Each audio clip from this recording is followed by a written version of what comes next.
بسم اللہ الرحمن الرحیم وبہ نستعین وهو خیر المعین رب اشرح لی صدری ویسر لی امری واحلل عقدۃ من لسانی یفقهوا قولی۔ عزیزان محترم، آج سے درس فقہ کے اس سلسلے کا دوسرا عنوان روزے کے احکام جو ہے وہ شروع کیا جا رہا ہے۔ انشاءاللہ نماز کے احکام جو ہے وہ روزے کے سلسلے کے مسائل کو ختم کرنے کے بعد ماہ رمضان کے سلسلے میں، اور بلکہ یہ کہا جائے کہ رجب ہی سے روزے کا ایک خاص موسم اور ایک خاص وقت شروع ہو جایا کرتا ہے،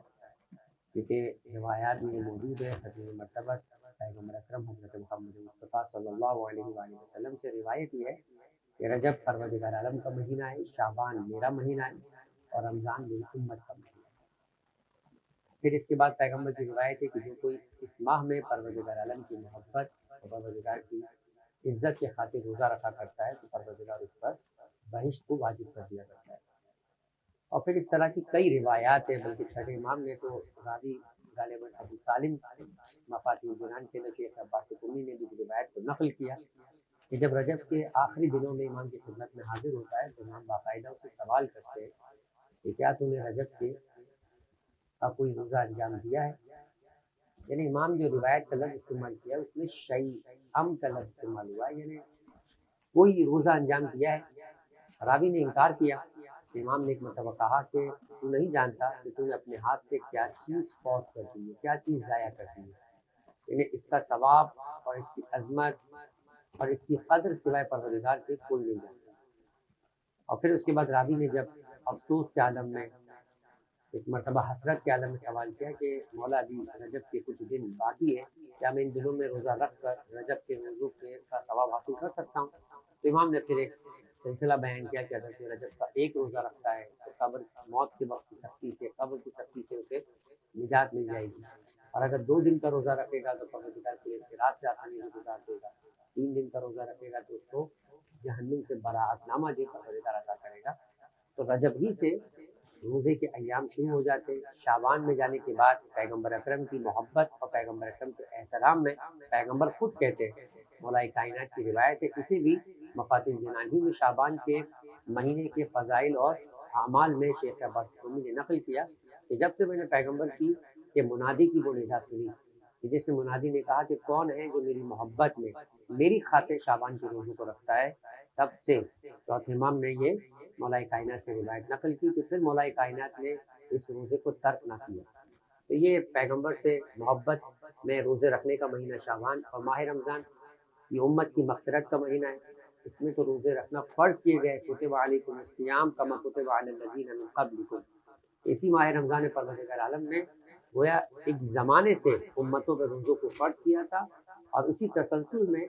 اس اہمیت کو امت محمدی ترک نہ کرے، ان پر بھی یہ روزے جو ہے وہ واجب فرض کیے گئے۔ تو یہ روزے کے سلسلے کے احکام کے سلسلے میں وجہ بنی کہ ہم اپنے درس کو نماز کے احکام کے سلسلے کو روک کر روزے کے احکام کی طرف اب آ چکے ہیں، اور انشاءاللہ روزے کے جتنے مسائل ممکن ہوئے آپ کی خدمت میں عرض کیے گئے۔ روزے کی اہمیت کے سلسلے میں جو روایات آپ وائٹ بورڈ پر دیکھ بھی رہے ہیں کہ پیغمبر اکرم کا بھی یہ فرمان ہے کہ الصوم لی وانا اجزی بہ، یہ ایک طرح سے حدیث قدسی کے الفاظ ہیں کہ پروردگار عالم فرماتا ہے، پیغمبر نے قول خدا کو نقل کیا ہے کہ الصوم لی، پروردگار کہتا ہے کہ روزہ ایک ایسی عبادت ہے جو خالصتاً میرے لیے انجام دی جاتی ہے، کیونکہ یہ کچھ کرنے کا نام نہیں ہے بلکہ خدا کی قربت اور خوشنودی کے اندر اپنے آپ کو کچھ چیزوں سے روکنے کا نام ہے، جن میں سے بیشتر چیزیں حلال ہیں، مگر پروردگار عالم نے اس کیفیت اور حالت کے اندر خوشنودی خدا کے لیے کوئی اگر اپنے اوپر خدا کی حلال چیزوں کو سے بھی اپنے آپ کو روک لے اس کی محبت میں، تو خدا کہتا ہے کہ یہ روکنا، یہ ترک کرنا، یہ میرے خاطر ہے روزہ، وَأَنَا أُجْزَبِي، تو اس کی جزا بھی میں ہی بنوں گا۔ یا بعض روایات کے اندر بعض علماء و مفسرین نے اس کو اس انداز سے بھی تفسیر کیا ہے کہ اس کی جزا میں ہی دوں گا۔ تو چاہے اس کی جزا فقط خدا ہو، تو چونکہ یہ خالصتاً خدا کے لیے انجام دی جاتی تو روزہ رکھنے والے کو گویا قربت خدا مل جاتی ہے، یا پروردگار جو ہے وہ اس کی جزا کا فیصلہ کرے گا۔ دوسری روایت کا ہے کہ الصوم جنۃ من النار، ہر چیز سے بچانے والی کوئی نہ کوئی چیز ہوتی ہے، اگر کوئی نقصان و شر پہنچانے والا انسان کے اعمال کا شر اس بات کا سبب بنے گا تو روز قیامت اسے جہنم میں ڈال دیا جائے گا۔ کون سی چیز ہے کہ جو جہنم اور اس کے درمیان سپر، ڈھال، بیریئر اور رکاوٹ بچ سکتی ہے اس کو بچانے کے لیے؟ تو کہا روزہ ایک ایسی عبادت ہے کہ جو روزے دار ہوا کرتا ہے، روزہ رکھنے والا ہوا کرتا ہے، قیامت کے دن یہ روزہ اس کے لیے جہنم سے سپر اور ڈھال بن جائے گا۔ اب روزے کی تعریف، روزہ کسے کہتے ہیں؟ آغا سیستانی نے اپنی توضیح کے اندر روزے کے احکام کی بالکل ابتدا کے اندر 1.5 سطر کی عبارت لکھی کہ روزے سے مراد ہے کہ خدا کی خوشنودی اور اس کے آگے اظہار تذلل کے لیے، یعنی اس کی بارگاہ میں اپنی بندگی، اپنے پست اور اپنے بندے ہونے کے اظہار کے لیے۔ ایک بندہ ذلیل ہوا کرتا ہے، آقا عزیز ہوا کرتا ہے، تو اپنی ذلت کے اظہار کے لیے، اپنی پستی کے اظہار کے لیے پروردگار کی خوشنودی کی خاطر جو ہے وہ اذان صبح سے لے کر مغرب تک ان چیزوں سے بچنا کہ جن سے روزہ باطل ہو جاتا ہے۔ اب وہ فہرست کے اعتبار سے 8 چیزیں، ورنہ اصل تو یہ ہے کہ ان چیزوں سے رکنا ہے کہ جن سے روزہ باطل ہو جاتا ہے۔ اذان صبح سے، یا اس کو کہیں کہ فجر سے لے کر مغرب تک۔ اذان کا لفظ بعض اوقات مشتبہ ہو جایا کرتا ہے اس بات سے کہ جب تک اذان نہیں اس کا مطلب تب تک کھاتے رہے، اور جب تک اذان نہ ہو تب تک نہیں کھا سکتے۔ ایسا نہیں، اذان ایک اعلام ہے، اور اس اعلام میں تاخیر بھی ہو سکتی ہے اور تاجیل جلدی بھی ہو سکتی ہے۔ غلطی ہو سکتی ہے مؤذن سے، کسی کام سے وہ تاخیر بھی کر سکتا ہے، کسی وجہ سے غلطی سے وہ جلدی بھی کر سکتا ہے۔ تو اذان کرائٹیریا نہیں ہے، کرائٹیریا ہے وقت۔ فجر سے لے کے مغرب تک آپ کو ان چیزوں سے اپنے آپ کو خدا کی خوشنودی اور اپنی پستی کے اظہار کے لیے ان چیزوں سے روکنا ہے اپنے آپ کو جن سے روزہ باطل ہو جاتا ہے، یہی ہوگا۔ اس کے بعد نیت کے تفصیلی احکام شروع ہوتے ہیں، جیسے کہ سامنے آپ کے وائٹ بورڈ پر بیان بھی کیا گیا ہے کہ نیت بیسیکلی 2 قسم کے روزے ہو سکتے ہیں۔ تو 2 قسم کی نیتیں، نیت تو ایک ہی انداز کی ہوگی، لیکن اوقات کے اعتبار سے فرق ہے کہ کب نیت، یعنی کب نیت شروع کی جا سکتی ہے، کب تک نیت ختم ہو جاتی ہے، کب اس کے بعد نیت نہیں کی جا سکتی اس روزے کی۔ اس اعتبار سے وقت کے اعتبار سے کہ نیت کب سے کب تک کی جا سکتی ہے، 3 حصوں کے اندر جو ہے وہ نیت کے مسائل تقسیم ہوتی ہیں۔ موٹے موٹے 2 تقسیم جو ہے وہ یہ کہ واجب روزے اور مستحب روزے، پہلے ان 2 حصوں کو تقسیم کیا جاتا ہے۔ مستحب روزے کی بڑی سہولت دی ہے شریعت نے کہ اگر آپ مغرب سے پہلے، جو انتہائی وقت ہے روزے کے اختتام کا، مغرب سے اتنی دیر پہلے کہ جس میں نیت کی جا سکتی ہے، آپ نے کوئی مبتلات روزہ انجام نہیں دیا، تو اب اگر آپ کا مثلا رات کو تھکے ہوئے تھے، رجب کا مہینہ ہے، آپ سو گئے اور ایک دم سے آپ کی آنکھ 6 بجے کھلی، اثر جو ہے وہ مغرب تقریباً جو ہے وہ 6 بج کے فرض کرے کہ 40-42 منٹ پر ہوتی، ابھی پونا گھنٹہ باقی ہے، آپ نے کہا کتنا وقت تو میں اپنے آپ کو روک سکتا ہوں، صبر کر سکتا ہوں، آپ نے نیت کر لی مستحب روزے کی، آپ مستحب نیت سے روزے کو جو ہے وہ مکمل کر سکتے ہیں۔ یہ ہے مستحب روزے کی خصوصیت، اور پروردگار عالم نے اس طرح سے ثواب حاصل کرنے کا بہانہ آپ کو دیا۔ لیکن واجب روزے میں یہ انداز نہیں، اس کا انداز تھوڑا سا جدا ہے۔ لیکن واجب کو پہلے 2 حصوں میں تقسیم کیا جاتا ہے۔ پہلا حصہ واجب کا معین، اور دوسرا حصہ غیر معین۔ معین کا مطلب ہے کہ جس کا ٹائم ڈیفینیٹ ہے۔ ماہ رمضان 1 سے لے کے 29 یا 30 ماہ رمضان کے اندر آپ کو روزے رکھنے ہیں۔ آپ نے نظر کر لی کہ میں 15 شعبان، 27 رجب کا، مثلا اگر میرا بیٹا بیمار ہے، صحت یاب ہو گیا، میرا امتحان ہے، میں کامیاب ہو گیا، میری نوکری لگ گئی، میں خود بیمار ہوں، صحت یاب ہو گیا، تو میں 27 رجب کو روزہ رکھوں گا۔ تو اب یہ اس دن کا روزہ رکھنا آپ پر، اگر آپ صحت یاب ہو گئے تو روزہ رکھنا 27 ہی کو واجب ہے، اسے کہتے ہیں معین روزے۔ تو جو معین روزے ہوا کرتے، چاہے ماہ رمضان کے ہو چاہے نظر معین کے، ان کی نیت کا وقت جو ہے وہ کب تک ہے؟ اور غیر معین یعنی اس کا مطلب ہے کہ رمضان کی قضا روزے، اب رمضان کے جو قضا روزے ہے، سفر کی وجہ سے، خواتین اپنے مخصوص ایام کی وجہ سے، بیماری کی وجہ سے روزہ نہیں رکھ سکے آپ، تو اب آپ کو پہلی شوال عید کا دن، اس کے بعد 2 شوال سے لے کر آپ کو اگلے ماہ رمضان کے آنے سے پہلے پہلے ان قضا روزوں کو انجام دینا ہے۔ کسی دن بھی روزہ رکھ لیں، چاہے آپ نے محرم میں رکھا ہو، سفر میں رکھا ہو، ربیع الاول میں رکھا ہو، ربیع ثانی میں رکھا ہو، رجب میں رکھا ہو، شعبان، جب بھی روزہ رکھنا آپ کے لیے حرام نہیں ہے اور بہتر ہے کہ مکروہ نہیں ہے، آپ روزہ رکھ سکتے ہیں۔ تو یہ غیر معین۔ اسی طریقے سے نظر غیر معین، میں صحت یاب ہو گیا، روزہ رکھوں گا، اب کب رکھوں گا یہ معین نہیں کیا، تو آپ کسی دن بھی روزہ رکھ سکتے ہیں، تو یہ غیر معین ہے، اس کے روزے رکھنے کا وقت الگ ہے۔ اب آئیے مسائل میں دیکھتے ہیں کہ ان کے اوقات کس انداز سے بیان کیے گئے۔ سب سے پہلے دوبارہ ایک مرتبہ نیت کے مسئلے کو بیان کیا جا رہا ہے۔ 1531 نمبر کا مسئلہ ہے کہ انسان کے لیے روزے کی نیت دل سے گزارنا، باقاعدہ کہنا۔ دیکھیں ایک مرتبہ تو ہے کہ کہنا الفاظ میں کہ میں ماہ رمضان کی پہلی کا روزہ رکھتا ہوں قربتاً الی اللہ، یہ تو ویسے ہی ضروری نہیں ہے زبان سے کہنا، لیکن کیا دل سے گزارنا ضروری ہے کہ باقاعدہ آپ اپنے دل سے ایک ارادہ کرے، الفاظ کو اپنے دل میں دہرائے؟ تو کہہ رہے کہ نہ نیت دل سے گزارنا یا مثلاً یہ کہنا کہ میں کل روزہ رکھوں گا ضروری نہیں، بلکہ ارادہ کرنا کافی ہے۔ یہ جو آپ اٹھ رہے ہیں سحری کے لیے، یہ جو آپ رات کو سو رہے ہیں اس ارادے سے کہ میں کل روزہ رکھوں گا، یہی آپ کی نیت ہے۔ اور وہ ارادہ کس خاطر ہو؟ کہ بارگاہ الہی میں اپنی ذلت کے اظہار کے لیے، اپنی بندگی کے اظہار کے لیے، اپنی پستی کے اظہار کے لیے۔ آذان صبح سے مغرب تک، پھر دوبارہ توضیح دے دی جائے، آذان صبح کا مطلب فجر، مغرب تک کوئی ایسا کام نہ کرے گا جس سے روزہ باطل ہو۔ تو سمجھ میں آیا کہ نیت جو ہے وہ دو حصوں کا نام ہے، پہلا کس کے لیے اور دوسرا کیا چیز ہے۔ تو کس کے لیے ہے، اس کا مطلب یہ کہ پروردگار عالم کی بارگاہ میں اپنی پستی کے اظہار کے لیے۔ اور کیا ہے نیت کا دوسرا حصہ، کہ میں فجر سے لے کر مغرب تک اپنے آپ کو مبتلا روزہ سے روکوں گا، یہ نیت مکمل ہے۔ ہر چیز کی نیت کے دو رکن ہیں، کس کام کو انجام دے رہا ہے اور کس کے لیے انجام دے رہا ہے، انہی دو چیزوں سے مل کے نیت ہے۔ یہی آپ کا ارادہ اگر ہے تو بس یہی نیت ہے، دل میں دہرانا، زبان سے ادا کرنا یہ ضروری نہیں۔ اب اس کے بعد ایک قاعدہ احتیاط ہے، اور یہی احتیاط ہمیں نماز میں بھی سکھائی جاتی ہے کہ آپ جب نماز پڑھیں تو آپ کو یقین ہونا چاہیے کہ وقت داخل ہو چکا ہے، لہٰذا آپ 1 منٹ قبل نماز نہیں پڑھیں گے، بلکہ 1 منٹ بعد میں نماز پڑھیں گے کہ آپ کو شک ہے کہ اب یقین ہو جائے گا کہ آپ نے وقت داخل ہونے کے بعد نماز پڑھی۔ وضو کر رہے ہیں، آپ سے کہا جاتا ہے کہ تھوڑا دائیں اور تھوڑا بائیں دھو لیں۔ اصل تو چوڑائی ہے انگوٹھے اور درمیانی انگلی کے درمیان جتنا حصہ آ جائے۔ اب یہ ایک کان سے لے کے دوسرے کان تک نہیں آتا، بعض جگہ پہ کتابوں میں یہ لکھا ہوا ہے، بعض جگہ پہ اساتذہ یہ بتاتے ایک کان سے دوسرے کان تک، وہ احتیاط کے مورد کو بتانے کے لیے، تاکہ انسان جو ہے وہ تھوڑی زیادہ مقدار کو دھو لے، اسے یقین ہو جائے کہ چہرے کی جو مقدار شریعت نے واجب کی تھی آپ نے وہ دھو لی۔ کوہنی سے لے کے انگلیوں تک دھونا ہے، آپ پہ کہا جاتا ہے کہ کوہنی سے تھوڑا اوپر سے دھوئیں، کیوں؟ یقین ہو جائے کہ کوہنی کی وہ مقدار جو وضو کے اندر مطلوب ہے اور ضروری ہے وہ آپ نے دھو لی۔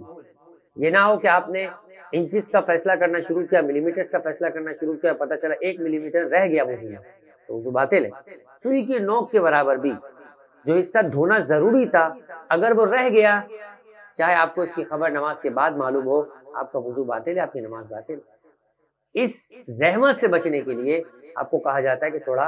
اوپر سے دھوئے، تاکہ آپ کو 100% نہیں تو 110% یقین ہو جائے کہ جو میری ذمہ داری تھی جتنی مقدار کا دھونا وہ میں نے دھو لیا۔ غسل میں سکھایا جاتا ہے اس سر و گردن کو دھونا ہے، تھوڑا کچھ حصہ زیادہ دھو لے، دائیں حصے کو دھونا ہے تو تھوڑا حصہ بائیں حصے کا بھی دھو لے، بائیں حصے کو دھونا ہے تو تھوڑا دائیں حصے کو بھی دھو لے، تاکہ جو مقدار شریعت میں بیان کی گئی وہ پوری ہو جائے۔ روزے کی مقدار کیا ہے؟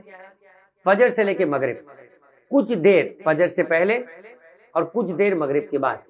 اپنے آپ کو مزید روک لے، تاکہ اتنی بڑی زحمت جو آپ نے دن کی کی یہ آپ کی ضائع نہ ہو جائے۔ اسی لیے کیلنڈر میں نماز فجر کا ٹائم کچھ اور ہوتا ہے، اور روزے کے امساک کا ٹائم، روزے کے افطار کا ٹائم الگ الگ ہوتا ہے۔ یعنی اپنا امساک یعنی روکنا، آپ سحری کھاتے کھاتے اپنے آپ کو کھانے سے جو روکتے ہیں وہ فجر کی نماز سے 10 منٹ پہلے روک لیتے ہیں، تاکہ آپ کو یقین ہو جائے کہ آپ فجر میں داخل نہیں ہو گئے، آپ کا روزے کی ابتدا بالکل درست ہوئی۔ اسی طریقے سے اختتام پر ٹائم میں مثال کے طور پر ایگزیکٹ ٹائم 6:40 ہے، آپ کو کہا جاتا ہے کہ آپ 6:42 6:45 تک اپنے آپ کو روک کے رکھیں۔ کیوں؟ تاکہ ایسا نہ ہو کہ آپ نے 1 منٹ پہلے کچھ کھا کر اپنے پورے دن کی زحمت کو برباد کر دیا ہو۔ تو لہٰذا روزے کے اندر بھی یہ کہ کچھ دیر اذان صبح سے پہلے اور کچھ دیر اذان مغرب کے بعد تک اپنے آپ کو ان چیزوں سے روکے رکھے جن سے روزہ باطل ہو جاتا ہے، تاکہ یقین حاصل ہو جائے کہ اس تمام وقت میں وہ روزے سے رہا ہے۔ یہ عبارت توضیح میں بھی کہ یقین حاصل کرنے کے لیے کہ اس تمام وقت میں وہ روزے سے رہا ہے، ضروری ہے کہ کچھ دیر اذان صبح سے پہلے اور کچھ دیر مغرب کے بعد بھی وہ ایسے کام کرنے سے پرہیز کرے جن سے روزہ باطل ہو جاتا ہے۔ اگلا مسئلہ 1532، اور یہ بڑا سہولت کا پروردگار عالم نے انسان کے لیے رکھا۔ ماہ رمضان میں خاص طور پر 30 دن کے روزے، ہر رات کو ہر سحری کے اندر اس طرح سے نیت کرنا، اور انسان اگر بھول جائے تو ایک پریشانی میں آ جاتا ہے۔ فون آتے لوگوں کے پھر بعد میں علماء کو کہ قبلہ ہم تو رات کو سو گئے تھے اور سحری میں نہیں اٹھ پائے، بعض اوقات فجر بھی نکل جاتی ہے انسان کی، اور اب دن میں صبح 9 بجے اٹھے، روزے کی نیت تو نہیں کی، اب کیا ہوگا؟ تو کہا کہ آپ پہلی، جس کو چاند رات کہتے ہیں، چاند رات میں 30 روزوں کی نیت ایک ساتھ کر سکتے ہیں۔ اسی طریقے سے رات کو جب سو رہے، سحری میں اٹھ کر نیت کرنا ضروری نہیں ہے، فجر سے چند لمحے پہلے نیت کرنا ضروری نہیں۔ آپ جب رات کو سوئے اسی وقت اس نیت سے سو جاتے ہیں کہ میں کل کا دن روزہ رکھوں گا، چاہے مستحب ہے چاہے واجب ہے، بس یہی آپ کا ارادہ ہے اور یہی آپ کے روزے کی نیت ہے۔ 1532، انسان رمضان کی ہر رات کو اس سے اگلے دن کی روزے کی نیت کر سکتا ہے۔ کوئی ضروری نہیں ہے کہ سحری میں اٹھے گا، سحری کھانے کے بعد جب روک دے گا پھر نیت کرے، نہیں، آپ ہر رات کو سونے سے پہلے بھی کر سکتے ہیں، اور پہلی ہی رات میں 30 دن کے روزے کی نیت ایک ساتھ بھی انجام دے سکتے ہیں۔ 1533، اب آخری وقت کیا ہے؟ یہ تو ابتدائی وقت کی بات ہو رہی تھی کہ آپ کب نیت کر سکتے ہیں۔ آخری وقت، اب یہ بات ہو رہی ہے ماہ رمضان کی اسپیشلی، اور ماہ رمضان کے معین روزوں میں شامل ہے۔ ہر معین روزے کا ایک ہی مسئلہ ہے، اور وہ کیا ہے؟ اسے دیکھیے، رمضان میں روزے کی نیت کا آخری وقت ایک ایسے شخص کے لیے جس کی توجہ ہو، متوجہ شخص ہے، یعنی ایسا نہیں کہ اسے پتہ ہی نہیں کہ ماہ رمضان آ چکا ہے، یا غافل آدمی ہے، بے ہوش پڑا ہوا ہے، جس کی توجہ ہے کہ ماہ رمضان ہے، مجھے روزہ رکھنا ہے، آذان صبح سے پہلے، یعنی اس کو آذان صبح سے پہلے اپنی نیت کر لینی۔ اب وہ چاہے رات کو 12 بجے کرے، صبح 2 بجے کرے، صبح 4 بجے کرے، آذان صبح سے پہلے کر لیں۔ یعنی احتیاط واجب یہ ہے کہ ضروری ہے کہ آذان صبح کے وقت جب وہ پرہیز شروع کرے تو ارادے کے ساتھ ہو، غیر ارادی طور پر پرہیز نہ ہو کہ ٹھیک ہے ناشتہ نہیں ملا اس لیے پرہیز ہو رہا ہے، یا بھوک نہیں لگی اس لیے ناشتہ نہیں کرنا اس لیے پرہیز ہو رہا ہے۔ جیسے ہر روز انسان سحری کے وقت جاگ کے کھانا تو نہیں کھاتا، نا سحری تو نہیں کرتا، فجر کے وقت ڈائریکٹ شروع ہوتا ہے تو بھوکا ہے۔ اس شخص میں اور ماہ رمضان کے شخص میں جو نماز پڑھا کیا فرق ہے؟ یہی فرق ہے کہ یہ ارادے کے ساتھ بھوکا ہے جو ماہ رمضان والا ہے، اور یہ شخص جو فجر عام دنوں کے اندر پڑھ رہا ہے وہ بغیر ارادے کے ساتھ بھوکا ہے۔ تو آذان صبح کے وقت جب وہ پرہیز شروع کرے تو ارادے کے ساتھ ہو، چاہے وہ ارادہ ناخود آگاہ کے طور پر اس کے دل میں کہیں موجود ہے، لاشعوری طور پر اگر اس سے کوئی سوال کرے تو جواب آ جائے گا، ابھی گویا اس طریقے سے متوجہ نہیں ہے جیسے عام طور پہ الرٹ لوگ ہوتے ہیں۔ ماہ رمضان کے اندر یہ الرٹنس بہت زیادہ آ جاتی ہے، باقاعدہ خاندان میں ایک ایک کو پوچھا جاتا ہے، ماں باپ پوچھتے بچے سے نیت کی ہے، جیسے حج کے موسم کے حج کی عبادتوں کے اندر باقاعدہ ہر عمل کے اندر ہر ایک دوسرے کے بارے میں بھی متوجہ ہوتا ہے، اور خود بھی الرٹ رہتا ہے کہ بغیر نیت کے کوئی عمل شروع نہ ہو جائے کہ وہ عمل ضائع ہو جائے۔ تو وہ ہے الرٹ، آگاہ، ایک ہے ناخود آگاہ، ایک ہے شعور، ایک ہے لاشعور۔ شعوری طور پہ جو آگاہ ہے وہ تو توجہ کے ساتھ ہے، لیکن ایک لاشعوری طور پر انسان کے دماغ میں ہے۔ جیسے ماہ رمضان جب آگے بڑھتا جاتا ہے تو تیسرے چوتھے پانچویں چھٹے کے بعد پھر ایک انسان لاشعور میں عادی ہو چکا ہے، وہ نہ بھی کہے اور اس سے کوئی پوچھے تم کیا کر رہے ہو تو وہ پلٹ کے پوچھے گا، معلوم نہیں کہ ماہ رمضان کا مہینہ ہے کہ میں روزہ رکھ رہا ہوں، سحری کیوں کر رہا ہے؟ ممکن ہے کہ عام دنوں کے اندر بھی، اب ہمارے شہر میں تو لوگ عادی ہیں اس بات کے کہ رات کے 2 3 بجے کھاتے ہیں۔ اب وہ 2 3 بجے کھانے والا جو عام دن میں کھا رہا ہے وہ الگ ہے، ماہ رمضان میں اگر کوئی 2 3 بجے کھا رہا ہے تو اس کا مطلب ہے کہ وہ سحری کے لیے کھا رہا ہے، تو پھر جو ہے وہ یہ خود عمل اس کا لاشعوری طور کے اوپر توجہ میں ہوتا ہے اس کے کہ وہ ماہ رمضان کا روزہ رکھ رہا ہے، یہی اس کی نیت ہے۔ اور اس لاخود آگاہ کی جو ایک انسان کی جو ہے وہ اطلاع اور اس کا جو ہے وہ سمجھ ہے، اس کے ساتھ بھی وہ ماہ رمضان کے روزے رکھ سکتا ہے۔ تو بس ایک عام متوجہ شخص کے لیے فجر کی اذان جو فجر کا وقت ہے اس سے پہلے اس کو نیت کر لینی، یہ ہے آزاد اختیار اور توجہ کے ساتھ۔ اب آئیے 1534، یہ مستحب ہے کہ مستحب روزے کی نیت جیسے میں نے آپ سے بیان کی کہ پروردگار عالم نے یہ ایک سہولت دی ہے کہ انسان مغرب سے پہلے اگر کوئی مبتلاۃ روزہ انجام نہیں دیا، مغرب سے پہلے تک جتنی دیر میں وہ نیت کر سکتا ہے نیت کرے گا تو خدا اسے روزہ رکھنے کا ثواب عطا کر دے گا۔ جس شخص نے ایسا کوئی کام نہیں کیا، 1534، جو روزے کو باطل کرتا ہے تو وہ جس وقت بھی مستحب روزے کی نیت کر لے، اگرچہ مغرب ہونے میں کم وقت ہی کیوں نہ رہ گیا ہو، بس اتنا وقتوں کی نیت کی جا سکے، اس کا روزہ صحیح۔ 1535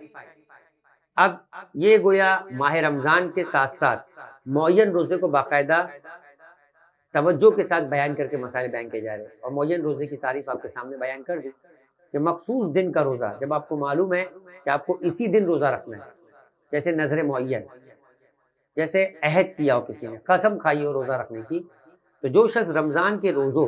اور اسی طرح واجب روزوں میں جن کے دن معین ہے، روزے کی نیت کیے بغیر اذان صبح سے پہلے سو جائے، اذان صبح کے وقت بیدار ہوتا، بیدار آدمی کے لیے تو وہی نیت کا وقت ہے، مگر رات کو سویا ہوا ہے، اٹھے گا فجر کی نماز کا وقت مثال کے طور پر 6:05 ہے، وہ 6:15 بجے اٹھتا ہے، اور اگر وہ ظہر سے پہلے بیدار ہو،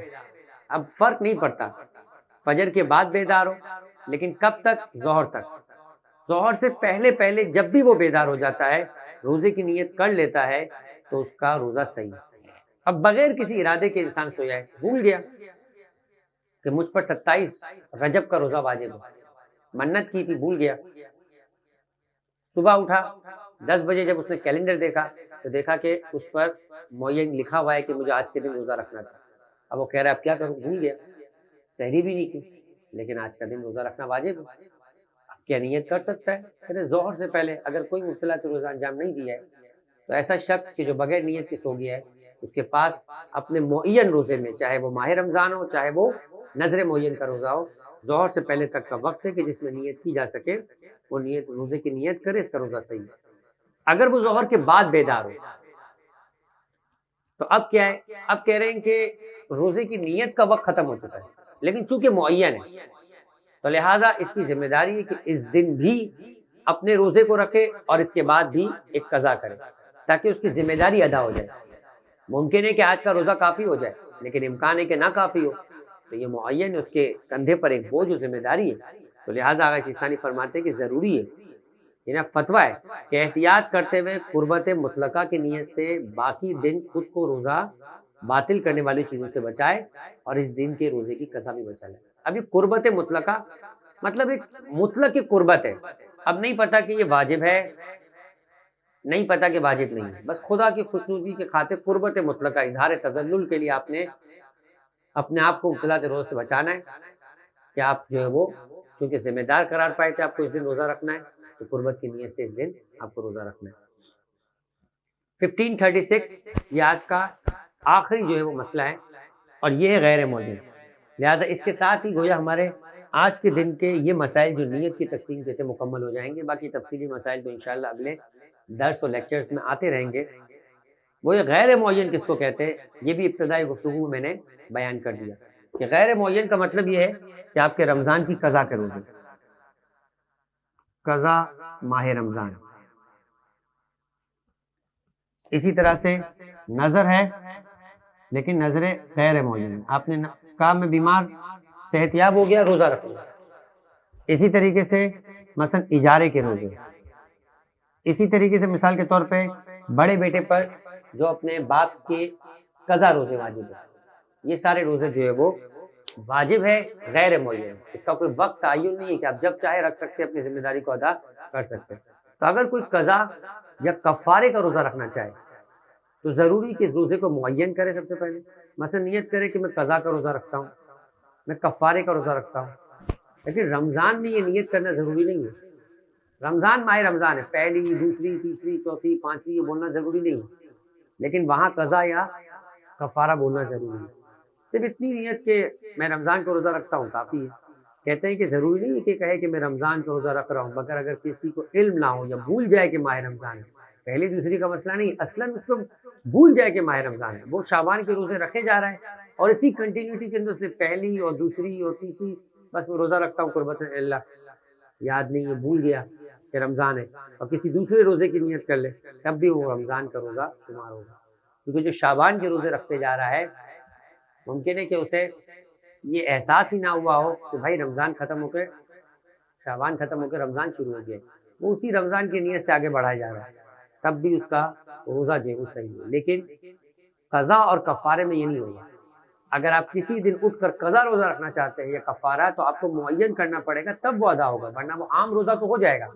روزہ جس طرح سے وضو آپ جب بھی کرنا چاہے مستحب ہے، روزہ بھی جس دن رکھنا چاہے اگر حرام نہیں ہے، جیسے عید کے دن یا خواتین کے مخصوص ایام میں، تو اگر حرام نہیں ہے تو آپ روزہ رکھ سکتے ہیں. 2 رکعت نماز جب چاہے آپ پڑھ سکتے ہیں. لیکن یہ کب 2 رکعت وہ نماز بنے گی جو آپ کی فجر کی قضا ہے، جب آپ قضا کی نیت کریں گے فجر کی. یہ کب ماہ رمضان کا قضا روزہ بنے گا، جب آپ کہیں گے. آپ یہ نہیں کہیں گے میں تو روزہ رکھتا رہتا ہوں تو اس کو حساب میں شامل کر لو. نہیں ہے، حساب اس وقت ہوگا جب آپ کہیں گے نہیں، تو کم سے کم ارادہ تو ہو آپ کا کہ اسی ارادے سے آپ آج کے دن کو روزہ رکھ رہے ہیں کہ یہ میرا ماہ رمضان کا قضا روزہ. نظر اور اس جیسے روزے میں نظر کی نیت کرنا ضروری نہیں ہے. اگر آپ پہ کوئی نظر کا روزہ جو ہے فرض ہو جائے، کہ نظر جیسے کا مطلب ہے عہد یا قسم، تو آپ کو باقاعدہ نظر کا لفظ کہنا ضروری نہیں ہے. آپ اگر صرف اتنا کہتے ہیں کہ میں روزہ رکھتا ہوں قربت اللہ، تو بھی یہ نظر کا روزہ شمار ہو جائے گا. وصلی اللہ علیہ وآلہ وسلم وما علینا الا البلاغ.